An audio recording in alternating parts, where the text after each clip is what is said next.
Sebut sahaja mengenai agama Kristian, sudah semestinya populasi agama ataupun masyarakat Kristian yang terbesar di Malaysia berada di negeri bawah Bayu Sabah dan juga bumi Kenyalang Sarawak. Tetapi tahukah anda bahawa agama Kristian ini sebenarnya terbahagi kepada beberapa mazhab yang besar? Contoh mazhab-mazhab tersebut adalah seperti Roman Catholic, Sidang Injil Borneo SIB, Anglican, Basel dan juga Seventh-day Adventist. Dalam Alkitab agama Kristian terdapat dua perjanjian, iaitu Perjanjian Lama dan juga Perjanjian Baru. Ajaran Kristian menekankan nilai kasih sayang dan juga menitik beratkan nilai belas kasihan sesama manusia.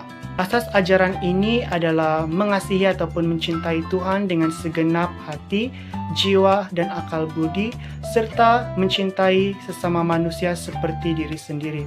Asas ajaran ini terletak pada kitab Matius pasal 22 ayat ke-37 hingga 40. Secara umumnya, semua mazhab agama Kristian ini akan menjalankan ibadah mereka di sebuah tempat yang dikenali sebagai gereja. Hari ibadah dijalankan kebiasaannya pada hari Sabtu ataupun pada hari Ahad, bergantung kepada mazhab agama Kristian tersebut. Sebelum COVID-19 melanda, ibadah kebaktian bagi agama Basel Kristian, iaitu saya sendiri penganutnya, dijalankan pada hari Ahad pada pukul 9 pagi. Dan kebiasaannya dalam agama Kristian kami, setiap hari Minggu ataupun setiap hari Ahad, kami akan mendengar khotbah dan juga menaikkan puji-pujian sambil diiringi dengan tarian-tarian daripada penari rebana. Selain itu juga, jadual petugas pelayanan juga akan sentiasa berubah. Semasa COVID-19 melanda, perbezaan antara datang ataupun menjalankan ibadat di rumah ibadat ataupun gereja dan di rumah adalah amat berbeza. Antara salah satunya adalah waktu kebaktian itu terpulang kepada ahli keluarga sendiri, sama ada ingin melakukannya pada sebelah pagi, petang ataupun malam, tapi sekurang-kurangnya pada hari Ahad. Yang kedua, tidak adanya lagi penari rebana semasa pujian-pujian dinyanyikan. Yang ketiga, sekiranya ibadah dilakukan di dalam rumah, petugas-petugas kebaktian itu hanya akan terdiri daripada kalangan ahli keluarga itu sahaja. Bagi setengah gereja, mereka mengadakan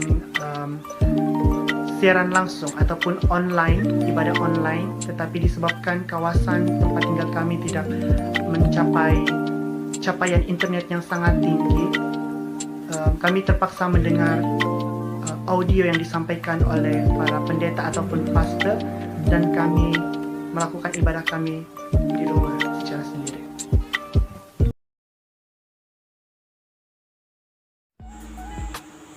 Pada hari ini saya akan membentangkan tentang cara beribadah bagi penganut agama Kristian yang dilaksanakan sebelum dan sewaktu musim COVID-19.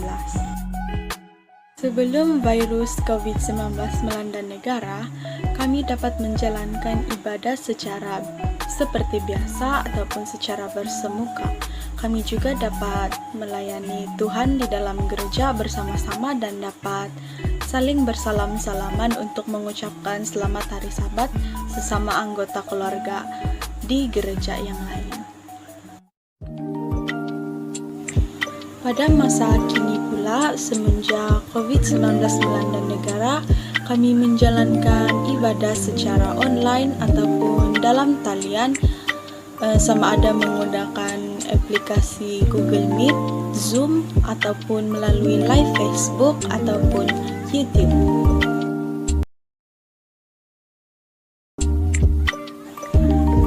Peraturan dan hukum-hukum bagi agama Kristian yang bercabangkan Seventh-day Adventist adalah berasaskan hukum 10.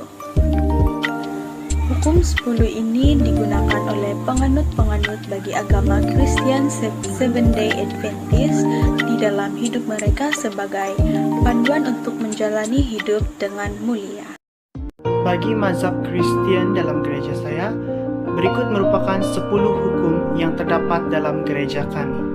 Jika dibandingkan dengan 10 hukum Seventh-day Adventist tadi, ianya tampak lebih kurang sama, cuma berbeza dari segi pengolahan ataupun penggunaan struktur ayat dalam 10 hukum tersebut. Oleh itu, kita sewajarnya patuh dan taat kepada peraturan-peraturan dan hukum-hukum yang berasaskan agama kita demi kebaikan kita sendiri. Kami berharap agar kita semua dapat mengerjakan tanggung jawab kita sebagai penganut agama kita dengan baik, supaya kita semua dapat hidup dengan aman, damai, dan harmoni tanpa mengira perbezaan agama. Sebagai penutup dalam video kami pada kali ini, saya ingin mengucapkan ribuan terima kasih kepada pensyarah kami, yaitu Puan Nawazilawati, kerana telah membimbing kami dalam melaksanakan tugasan vlog ini. Sepanjang kami melaksanakan vlog ini, kami berasa amat tertekan, tetapi kami sangat menikmati ataupun enjoy, kerana kami tahu bahawa kejayaan itu tidak datang dengan mudah.